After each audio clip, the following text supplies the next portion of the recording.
¿Alguna vez has tenido esa sensación de que una habitación vacía o un pasillo largo esconde algo más? ¿Qué pasaría si de repente tropezaras con una pared y en vez de chocar con ella la atravesaras y cayeras en un laberinto infinito de oficinas amarillas y luces parpadeantes? Por ello te he preparado un resumen rápido, al grano y en cristiano para que entiendas perfectamente este fascinante fenómeno de internet. Lo primero es qué son exactamente las backrooms. Básicamente es el nombre que se le ha dado a un conjunto de gigantescos niveles o áreas que están completamente fuera de nuestra realidad. Olvídate de la Tierra, existen miles de niveles diferentes y cada uno con sus propios monstruos, trampas y paisajes únicos. El grupo de niveles más conocidos y estudiados se llama Cluster One y va del nivel 0 al 999. Para acabar en los backrooms tienes que sufrir un no-clip. ¿Te suena de los videojuegos? Es el fallo técnico o glitch que ocurre cuando tu personaje atraviesa el suelo o una pared y se cae del mapa. Pues lo mismo pasa aquí. Por puro azar y que sin nadie sepa el motivo,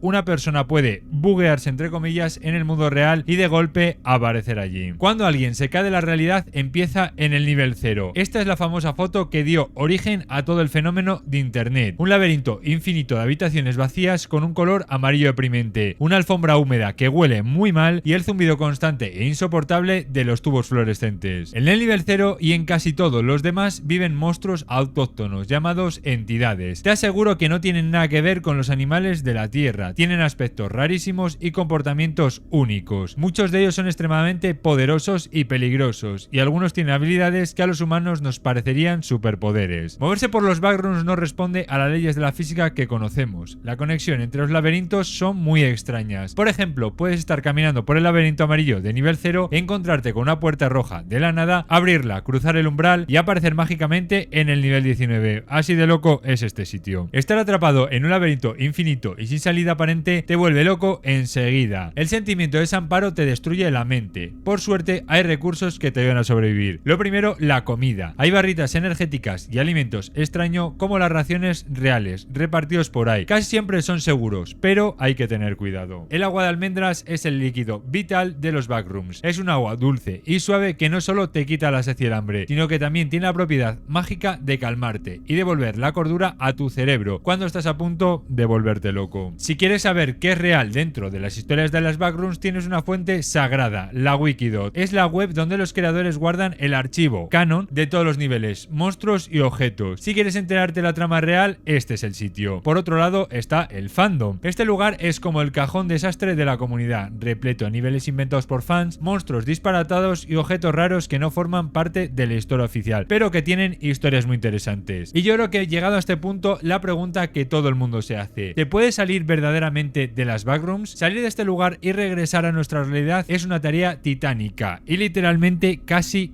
imposible. Solo existen un puñado de métodos oficiales y confirmados para lograrlo, y todos requieren superar desafíos extremos. Los backrooms son un universo enorme y misterioso que a veces asusta por lo complejo que es, pero espero que este vistazo rápido te haya abierto las puertas a la comunidad. Por eso, si quieres más historias, deja un me gusta, comenta la siguiente historia que quieres que haga y suscríbete para no perderte más vídeos.